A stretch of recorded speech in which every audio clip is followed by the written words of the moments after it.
Father of 7 remanded on attempted murder charge. Big Smith News Watch reports. A 41-year-old father of 7, Oswald Wayne, has been remanded to prison after being charged with attempted murder and several other offenses following 2 separate incidents at Stabroek Market earlier this month. Wayne, who resides at 97 Section A, Block Y, Golden Grove, East Bank Demerara, appeared before Acting Chief Magistrate Faith McGusty at the Georgetown Magistrates Courts. He was not required to plead to the attempted murder charge.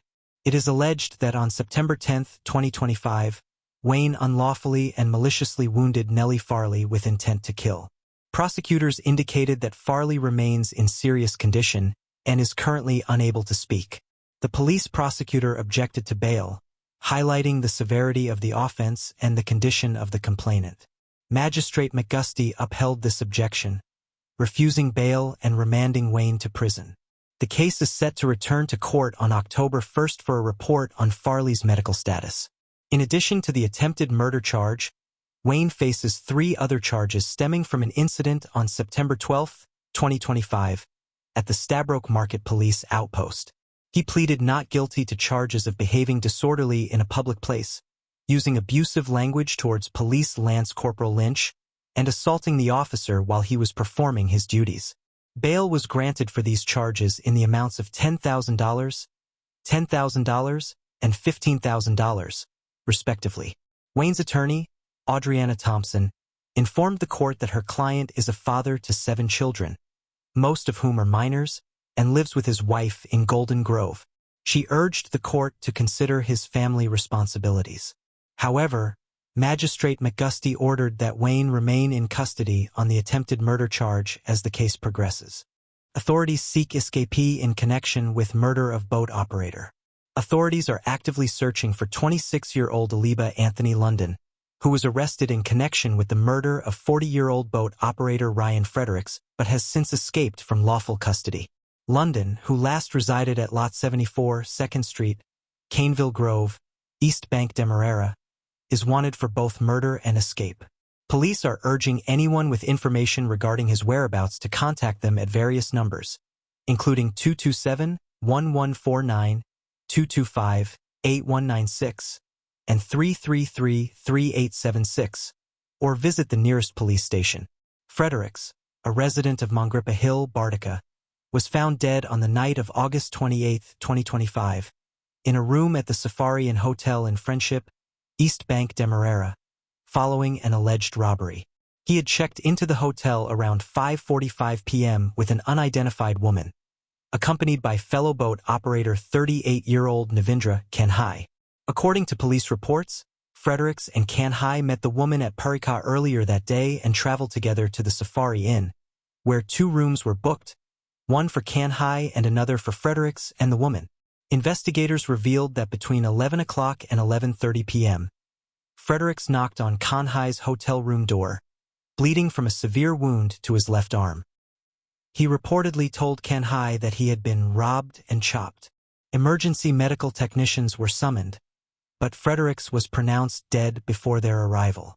A post-mortem examination is pending at Memorial Gardens Funeral Home. Kanhai remains in police custody assisting with the investigation, while efforts continue to locate the unidentified woman. Police emphasize that London is considered dangerous and are appealing to the public for urgent assistance in capturing him. Update: investigation underway into missing $5 million at Guyana Elections Commission. News source Guyana reports.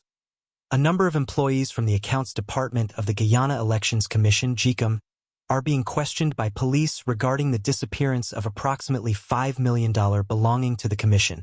Crime Chief and Deputy Commissioner of Police Wendell Blanham confirmed the investigation to News Source, stating that the employees are assisting authorities with a report of simple larceny involving the missing funds.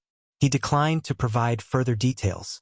GECOM officials are remaining tight-lipped about the situation, although one senior official indicated that a full internal investigation is also underway.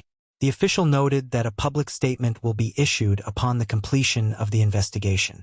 The probe was initiated after discrepancies were discovered concerning a significant sum of money that had passed through the Accounts Department. Investigations began over the weekend, prompting GCOM to contact police immediately. CID officers visited GCOM offices to question several staff members and subsequently invited them to CID headquarters for further interrogation. This discovery comes at a time when GCOM has begun processing payments for temporary workers who were employed during the recent elections. Some workers received payments last week, while others are expecting their dues this week. Hundreds of temporary workers were engaged by GCOM for various election-related duties. Update: police investigate fatal road accident on Soesdijk-Linden Highway. Police are investigating a tragic road accident that claimed the life of a male driver early Sunday morning on the Soesdijk-Linden Highway. The collision occurred around 2 a.m. at Hillfoot and involved a motorcar with registration number PLL 7365 and a lorry, GAE 5944. The driver of the motorcar, identified as 22-year-old Sherwin James from Mablissa Village, was pronounced dead at the scene by emergency personnel. 2 other occupants of the vehicle sustained injuries and were transported to the Diamond Regional Hospital for treatment. According to police reports, the 61-year-old lorry driver, Sawarren Latchman of Sand Road, Soesdijk, East Bank Demerara, stated that he was driving westbound when he noticed 2 headlights approaching at high speed in his lane. In an attempt to avoid a collision, he swerved left and applied the brakes, but the motorcar struck the right front side of the lorry. Emergency services responded promptly, but the impact proved fatal for James.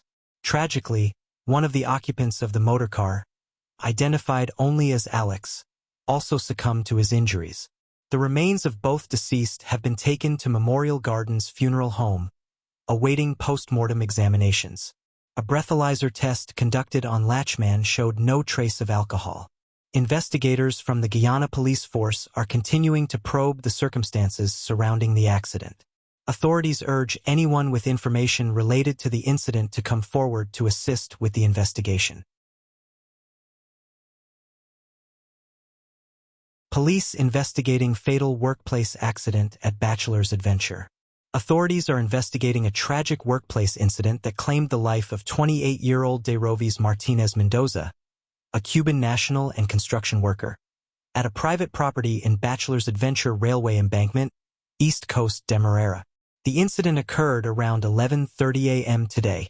Inquiries revealed that Xie Guohui, a 49-year-old Chinese businessman, had entered into a 40-year lease agreement with property owner Carlos Paul on October 7, 2024, to build a supermarket and residential quarters. Guohui stated that construction began approximately 2 months ago and was personally supervising the project. He reported hiring 6 Spanish-speaking laborers but did not record their names. On the day of the accident, Guohui was feeling unwell and was not present on site when he received a call around 11:50 a.m. about the collapse of a fence wall. He described the eastern fence as being about 15 feet high and 120 feet long, but was unable to provide details on the cause of the collapse. Eyewitnesses reported that several workers were at the site when the wall suddenly fell, trapping Mendoza beneath the rubble. Emergency services arrived and worked to free him, but sadly, he was pronounced dead at the scene. A search of the area confirmed that no other individuals were trapped. Minister of Labor and Manpower, Honorable Keoma Griffith, along with Mr. Royden Kroll, Assistant Chief Occupational Health and Safety Officer, later conducted a site inspection. Mendoza's body was removed by undertakers from Memorial Gardens Funeral Home, where it awaits a post-mortem examination. The investigation into the circumstances surrounding the accident is ongoing. New APNU Region 6 councilor vows to hold government accountable. Following a challenging defeat in the recent general and regional elections, the A Partnership for National Unity, APNU, is refocusing its efforts to strengthen its representation in the region democratic councils, RDCs, across the country. In the East Berbice Quarantine region, the party has announced its 3 RDC councilors: Mehalai Natasha McCalmont, Colin Emmanuel Moore, and Candy Ramona Stewart. Mehalai McCalmont, an educator at Tutorial Academy Secondary School, is determined to take a balanced approach while holding the ruling People's Progressive Party/Civic, PPP/C, accountable in the RDC. She plans to address critical issues, particularly what she perceives as political bias from the government against her party at the local government level. Too many times, the PPP government silences our people and shows bias in resource allocation for the councils we manage, McCalmont stated. She highlighted the struggles of the APNU-run Hogstye/Lancaster Neighborhood Democratic Council, NDC, which she claims is under-resourced compared to PPP-supported NDCs that receive preferential treatment. The NDCs we manage are poorly run due to limited resources, and we cannot solely rely on rates and taxes, she added. Despite significant losses to Azruddin Mohammed's we invest in nationhood, win, party, McCalmont remains confident in APNU's ability to keep the government accountable. She expressed her admiration for party leader Aubrey Norton, stating, "If you're saying Aubrey Norton is the problem, I would beg to differ. His leadership has allowed young people like me to flourish and approach him with concerns." As McCalmont prepares to take her seat on the RDC, she aims to ensure that the voices of her constituents are heard and that the government is held accountable for its actions.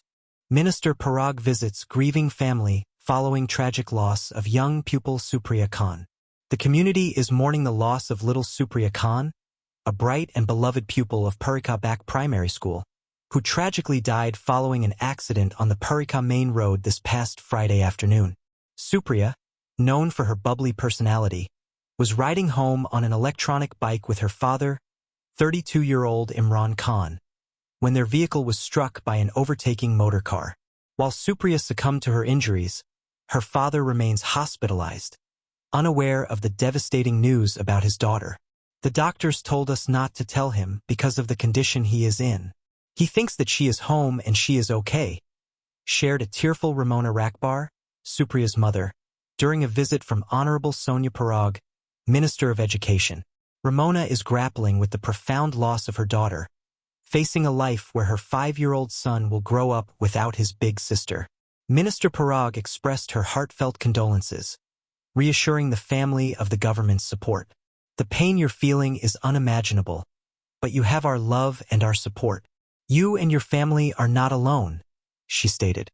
Accompanying Minister Parag was Mr. Saddam Hussein, Chief Education Officer, who assured the family that the Ministry of Education would remain in touch to provide ongoing support during this difficult time.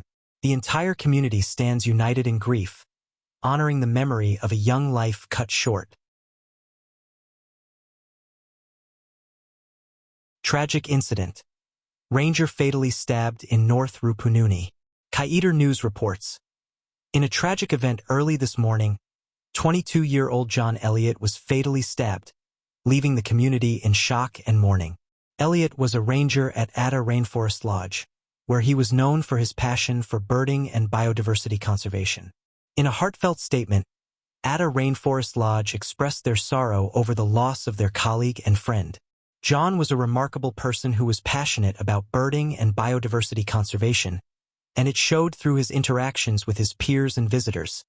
The statement read, "His great personality, warm smile, and commitment to excellence will be missed." The lodge extended its deepest condolences to Elliott's family and friends during this difficult time. Local authorities are investigating the circumstances surrounding the incident, seeking to bring clarity to this heartbreaking situation. Sharma Rahim Solomon steps down as mayor of Linden, looks ahead to National Assembly. After serving as councilor, regional chairman, and mayor, Sharma Rahim Solomon has announced his decision to step down as mayor of Linden to embark on a new chapter in public life as a member of the National Assembly. In a heartfelt message, Solomon expressed his gratitude for the trust placed in him by the people of Linden and Region 10, stating, "Representing the people has always been a humbled privilege and honor." He reflected on his over 2-decade journey as an activist, where he stood alongside families facing challenges such as job losses in the bauxite industry and the impact of natural disasters. Solomon emphasized the resilience and solidarity of the community during difficult times, recalling moments of mourning and the quest for justice. "I have seen their struggles, felt their pain, and helped to wipe the tears of mothers mourning the loss of their sons," he stated, highlighting the importance of addressing the needs of marginalized voices. As he prepares to transition to the National Assembly, Solomon acknowledged the challenges ahead, particularly following the September 1, 2025 general and regional elections. He encouraged his fellow comrades in the People's National Congress, PNC, and the A Partnership for National Unity, APNU, to remain steadfast, saying, "The road ahead will not be easy. It will demand courage, energy, and commitment." He called on supporters to exhibit patience and loyalty, reminding them of the strength found in unity and hope. "Let no setback dim your resolve. Let courage, unity, and an unbreakable spirit guide us," he urged. Concluding his message, Solomon affirmed that Linden is not just a location but a symbol of resilience, emphasizing that all Guyanese are important and valued members of this nation. He pledged to carry these principles to the National Assembly, ensuring that every voice is heard and empowered. Young girl dies in accident, mother heartbroken. Newsroom reports. An afternoon ride home from school turned tragic on Friday when 8-year-old Supriya Khan died following an accident on the main access road at Parika Bakdam. Supriya, a grade 3 student at Parika Bak Primary School, was riding home with her father, 32-year-old Imran Khan, on an electric bike around 3:30 p.m. when the incident occurred. According to a police statement, the accident involved a motor pickup truck, GAB 8162, driven by 22-year-old Arif Ali of Parika. As the pickup attempted to overtake the electric bike, it collided with them, throwing both Supriya and her father onto the roadway. Supriya was transported to Dakindran Public Hospital in an unconscious state but was pronounced dead upon arrival. Her father is hospitalized with a fractured skull. The child's mother, Ramona Rakbar, expressed her heartbreak over the loss. "I am really broke. I cannot eat. I am only living off of liquid. I can't function," she told reporters. She also revealed that Imran, still in the hospital, is unaware of their daughter's passing. Police conducted breathalyzer tests on Ali, which indicated a blood alcohol content well above the legal limit. He remains in custody as investigations continue. The body of little Supriya has been taken to Ezekiel Funeral Home, where a post-mortem examination is expected to be conducted. Alleged murder of 20-year-old minor under investigation in Baramita. Police are investigating the alleged murder of 20-year-old Kevin Smith, a Guyanese Amerindian minor from Baramita, following an incident on September 18, 2025, around 5 p.m. The suspect, identified as 19-year-old Nadria James, is also a Guyanese Amerindian from the same area. Preliminary investigations indicate that Smith and James had been in a relationship and living together in a wooden and plastic camp for approximately a year. On the day of the incident, James returned home after consuming alcohol and found Smith lying in a hammock. Upon noticing her, Smith allegedly grabbed a cutlass and struck James on her left shoulder and right hand, prompting an agitated response from her. In retaliation, James reportedly pulled out a handmade knife and stabbed Smith in the left side of his chest. Following the altercation, Smith managed to stumble out of the camp but collapsed in a nearby patch of bushes. James fled the scene and went to the Baramita police station, where she provided a statement about the incident. Police officers then returned with her to the scene, where they discovered Smith lying motionless with visible blood and a stab wound on his chest. Smith was transported to the Baramita Cottage Hospital, where medics Holy Headglow pronounced him dead. His body is currently at the hospital, awaiting a post-mortem examination. James has been arrested and is in custody as the investigation continues. Ministry of Education condemns bullying incidents in Guyana. The Ministry of Education has expressed deep concern regarding 2 recent incidents of bullying among students that have surfaced on social media. The first incident involved students from Charity Secondary School and 8th of May Secondary School in Region 2, while the second took place at New Campbellville Secondary School in Georgetown. In a press statement, the ministry condemned all forms of bullying and reiterated its commitment to providing a safe, respectful, and supportive educational environment for all learners. To address these troubling incidents, the ministry has launched thorough investigations to gather facts and determine appropriate disciplinary actions. The ministry emphasized the importance of reporting any acts of intimidation or violence, urging students, parents, and educators to come forward with information. Bullying has no place in our education system, the statement read. Together, as schools, families, and communities, we must foster environments where every child feels safe, valued, and able to learn. The ministry's proactive stance aims to ensure that such incidents are addressed swiftly and effectively, reinforcing the commitment to a secure and nurturing educational atmosphere for all students in Guyana. Vigilant Political Action Committee calls for transparency from government amid leadership uncertainty. The Vigilant Political Action Committee, VPAC, has expressed strong concerns regarding the lack of transparency from the government, particularly following President Ali's recent swearing-in and the appointment of 25 ministers.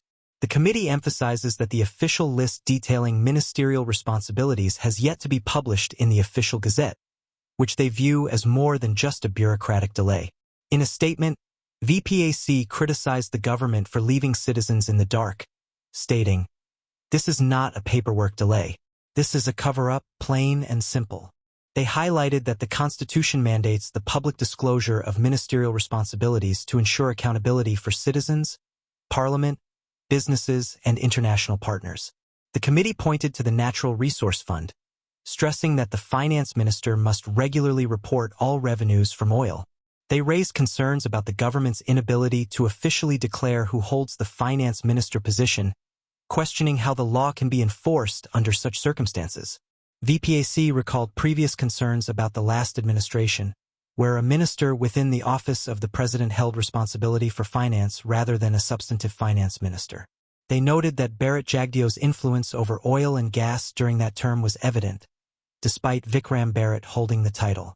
Why the silence now? VPAC asked. What are they hiding? And who really benefits from the confusion? The committee is demanding that President Ali promptly publish the complete list of ministers and their respective duties in the official gazette and across all official platforms. They argue that the public has a right to know who is responsible for key sectors such as finance, oil and gas, foreign affairs, and aviation. VPAC concluded with a warning. Running a country is not a private hustle where roles can be hidden and improvised. Each day this information is withheld, investor confidence diminishes, and ordinary Guyanese are deprived of the transparency they were promised. Should the government fail to act, VPAC stated they would pursue all lawful means to compel publication and hold ministers accountable, asserting that the people of Guyana will not be left in the dark while the government plays games with power. Laborer charged with sexual assault of teacher. Ray Henry, 28, a laborer from Queenstown, Essequibo Coast, has been charged with the sexual assault of a young teacher. The alleged incident took place on August 30, 2025. The charge falls under Section 4(3) of the Sexual Offences Act, Chapter 803. The case was presented at the Anna Regina Magistrates Court on September 16, where the prosecutor objected to bail. Henry has been remanded to prison until September 30. Health Minister urges HPV vaccination for children. Health Minister Dr. Frank Anthony has renewed his appeal for parents to vaccinate their children aged 9 to 15 against human papillomavirus, HPV, which can lead to cervical cancer. In July, the Health Ministry introduced the HPV-9 vaccine, acquiring 50,000 doses to enhance protection against cervical cancer. This 9-valent vaccine is 90% effective, offering broader coverage than the previous quadrivalent version. Dr. Anthony emphasized the goal of achieving 90% vaccination coverage within this age group to work towards eradicating cervical cancer in Guyana. Currently, cervical cancer is the second most common cancer among women in the country, following breast cancer. He reminded the public that the HPV vaccine is highly effective and essential for prevention. 2 doses are recommended for girls aged 9 to 15, while women aged 16 to 45 require 3 doses. HPV is a prevalent sexually transmitted infection linked to several cancers, making vaccination critical. Tourism Minister plans to revitalize Guyana's tourism industry. Minister of Tourism, Industry and Commerce, Susan Rodriguez, emphasized the importance of allowing Guyanese to explore their homeland as she outlined plans to enhance the tourism sector.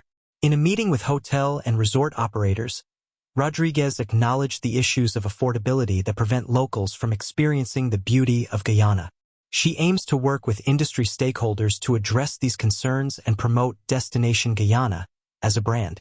Rodriguez plans to establish more information desks at airports and other entry points to better inform visitors. She stressed the need for collaboration among industry operators to boost tourism as a leading revenue generator. To improve visitor experiences, the ministry will launch an annual calendar of activities starting in 2026 to highlight major events. With a current 18% increase in visitors, Rodriguez anticipates over 1 million tourists by 2030. The country currently has 4,200 hotel rooms, but with 15 hotels under construction, this number will rise to 6,400.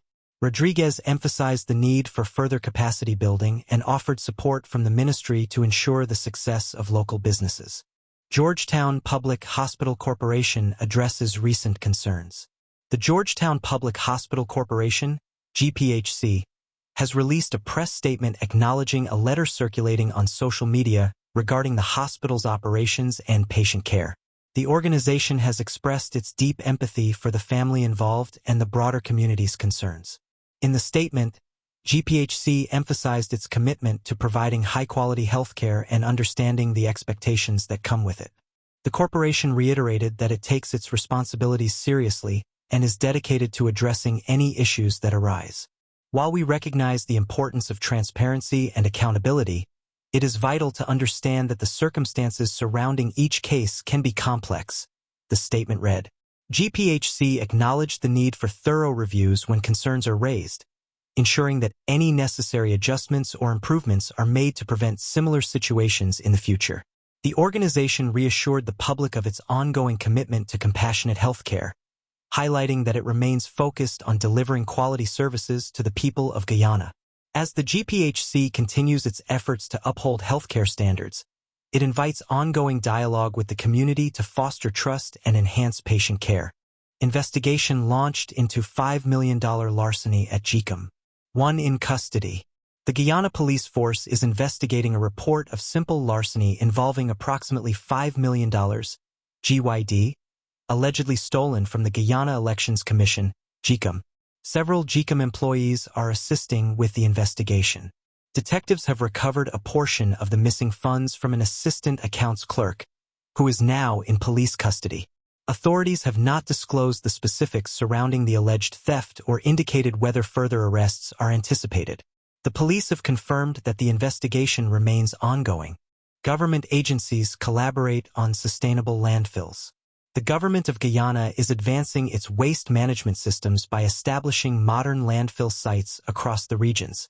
This initiative aims to address challenges posed by population growth and urban expansion, providing environmentally sound solutions that protect public health and improve living standards. A high-level interagency meeting convened key ministers, including Priya Manikchand, local government, Colin Kroll, housing, and Vanessa Ben, housing and water. Along with technical leaders, they discussed the identification of appropriate sites for sanitary landfills, considering factors such as population density, environmental impact, and long-term sustainability. Minister Manikchand emphasized that effective landfills are crucial for safeguarding public health and natural resources. Minister Kroll highlighted the need for infrastructure that supports new housing developments, while Minister Ben stressed the importance of collaborative efforts among agencies for successful landfill development. This initiative reflects the government's commitment to sustainable development, recognizing waste management as essential for public health and environmental protection. The Ministry of Local Government will continue assessments and stakeholder engagement to advance these projects efficiently and transparently, ultimately enhancing the quality of life across Guyana's regions. Ex-cop granted bail on drug charge, remains in custody for firearm offenses. Former police officer Franz Paul, 39, was granted bail on a narcotics charge, but will remain in custody for firearm and ammunition charges. Appearing before Acting Chief Magistrate Faith McGusty at the Georgetown Magistrates Court, Paul was represented by attorney Dominic Bess, who argued that the cannabis seized, 2,267 grams, remains unconfirmed pending laboratory results. He contended that the substance should be considered suspected, until tested. The prosecution opposed bail, citing that both the cannabis and a .22 pistol with ammunition were found on Paul during his arrest on September 9 at Vlissingen Road. Magistrate McGusty granted bail of $300,000 for the narcotics charge, citing delays in test results but denied bail for the firearm charges due to the prosecution's claim that the weapon was found on his person. The case is adjourned to October 10. Paul, who has pleaded not guilty, was first charged on September 13. His history includes a 2014 incident where he was accused of shooting a teenager during a game of Russian roulette, and in 2018, he faced charges for unlawful possession of a firearm and threats against his partner, both of which ended without conviction. New Demerara River Bridge passes critical load tests. The new Demerara River Bridge has successfully cleared its first set of critical load tests, according to project manager Patrick Thompson, who stated that the results were better than design requirements.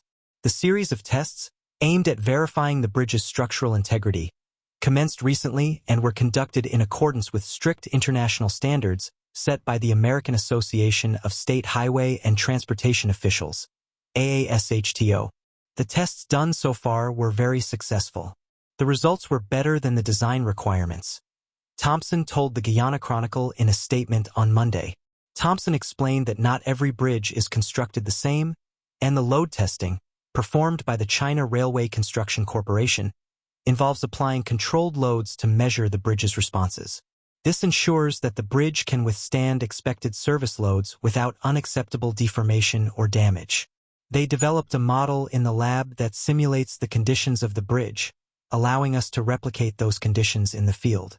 The lab model produced outputs regarding the stress expected during testing, as well as the displacement, strain, and stiffness, he said.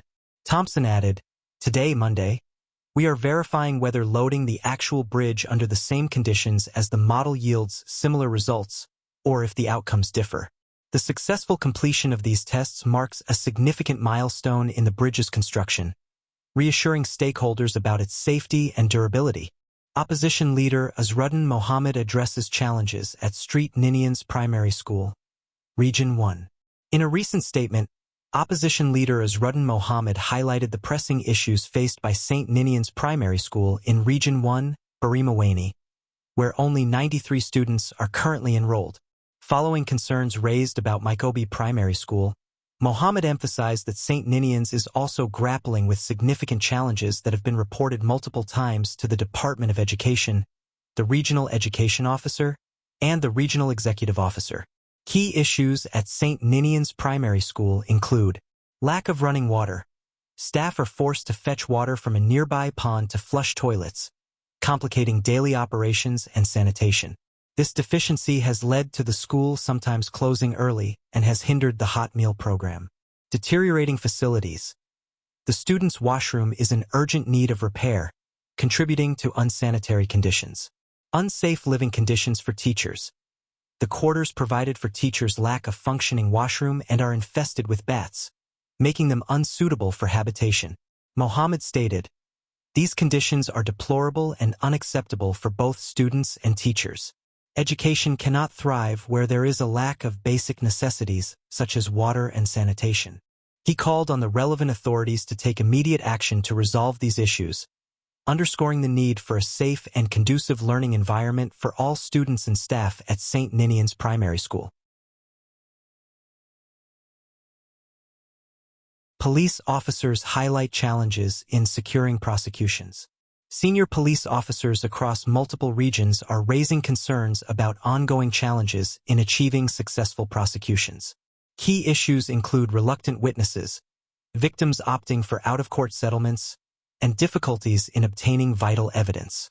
Assistant Commissioners Kali Pershram, Region 4C, Dion Moore, Region 7, and Curly Simon, Region 10, shared insights into these obstacles during a recent episode of Police and You. Pershram noted a troubling trend in his division, where many cases are dismissed due to witnesses failing to appear in court or choosing to settle serious matters, including robbery. This cycle allows offenders to return to the community and potentially reoffend.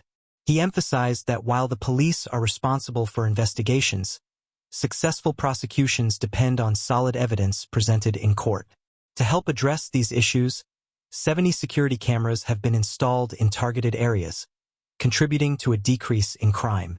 Simon echoed these concerns, highlighting the reluctance of eyewitnesses to cooperate and difficulties in obtaining CCTV footage from businesses and residences. He stressed that the police are working to enhance their investigative capacity through training. In Region 7, Moore pointed out similar witness-related challenges but reported high conviction rates in recent years, thanks to mandatory video interviews, which provide clear evidence in court. Despite the hurdles, the officers remain committed to improving prosecution rates and ensuring justice is served. 19-year-old woman charged with murder in Baramita incident remanded.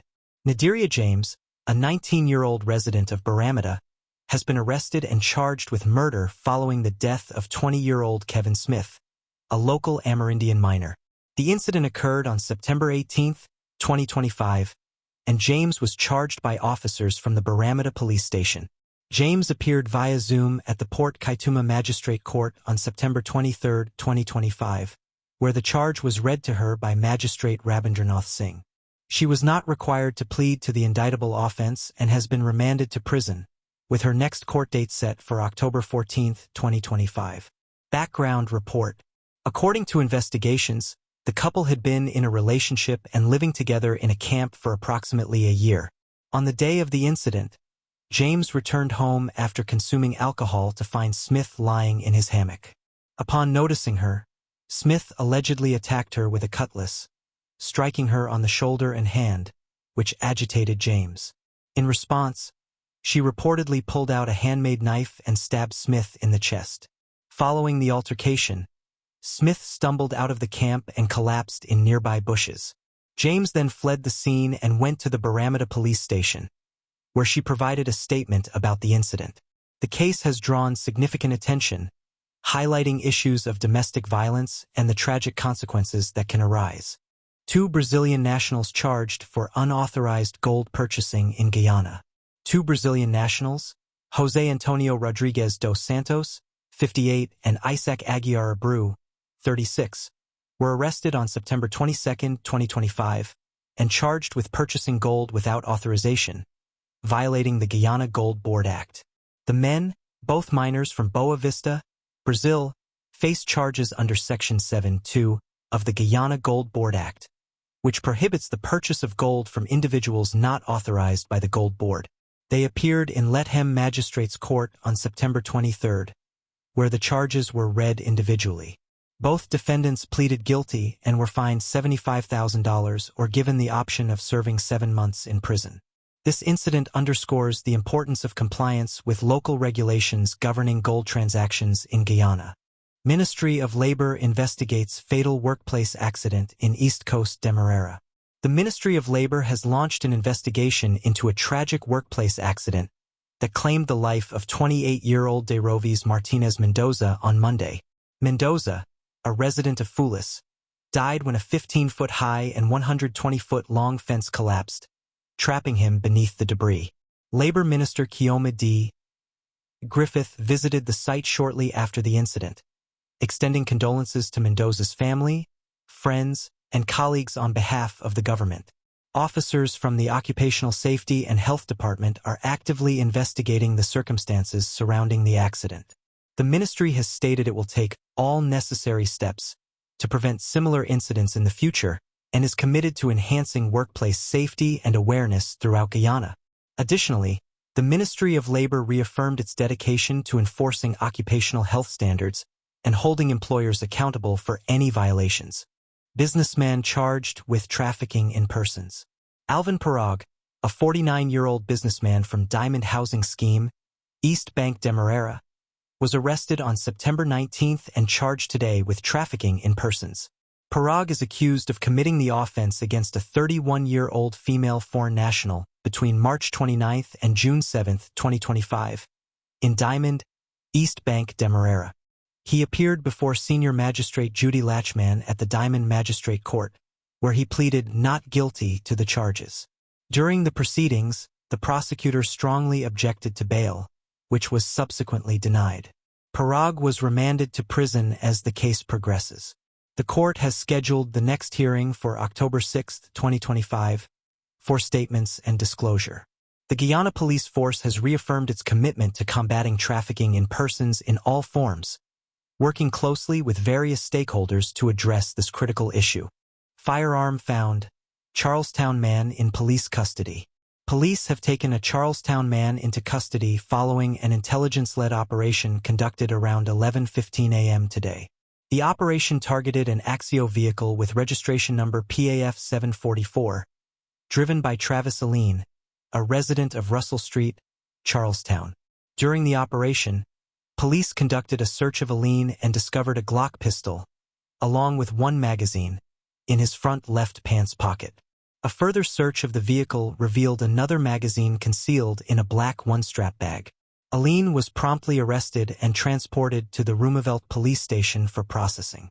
The police continue to investigate the circumstances surrounding the incident. Man drowns in Lake Kapoe while attempting to bathe. A 45-year-old man known as Bread, identified as Andrew Edwards, drowned around 6:30 a.m. on Monday while taking a bath in Lake Kapoe, located in Essequibo Coast, Region 2. According to police reports, Edwards, a laborer from Kapoe Mission, had been drinking high wine with several villagers when he decided to go for a bath. Witnesses stated that he entered the lake approximately 200 feet from the shore. Moments later, he raised his hands in the air before suddenly disappearing beneath the water. Realizing that Edwards was in distress, his cousin, Alex Richards, along with other villagers, rushed into the lake in an attempt to rescue him. Tragically, they were unable to reach him in time, and he drowned before help could arrive. His body was later found submerged, and villagers managed to retrieve it and bring it to shore. They promptly alerted the police, who arrived on the scene. Edwards' body was taken to the Suddy Public Hospital for further examination before being sent to the mortuary. The community is mourning the loss of a man well-liked by those who knew him. Bandits posing as finance ministry employees rob hot dog vendor. Two men impersonating Ministry of Finance employees robbed a hot dog vendor and her grandmother at their home on Hewis-Dyron Public Road, Essequibo Coast. The victim, Andrea Singh, 30, initially responded to the men, who asked for her grandmother's identification. Suspicious of their behavior and the smell of alcohol, Singh became wary but ultimately let them in. The situation escalated when they brandished a toy gun, forcing her into the house while threatening her grandmother. They stole 4 gold rings worth GYD $250,000, a gold band valued at $200,000, and approximately GYD $1.5 million and US $1,500 in cash. Singh's screams prompted the robbers to flee. Police quickly acted on the report and arrested one suspect, Alam Farid, 39, hiding nearby. They recovered GYD $700,000, US $1,570, and marijuana from his possession. The second suspect, Nicholas Christopher, 27, was found nearby with additional stolen cash. Both men confessed to the robbery, revealing they used a toy gun. The police also recovered the fake weapon and some of the stolen jewelry. The suspects remain in custody as investigations continue.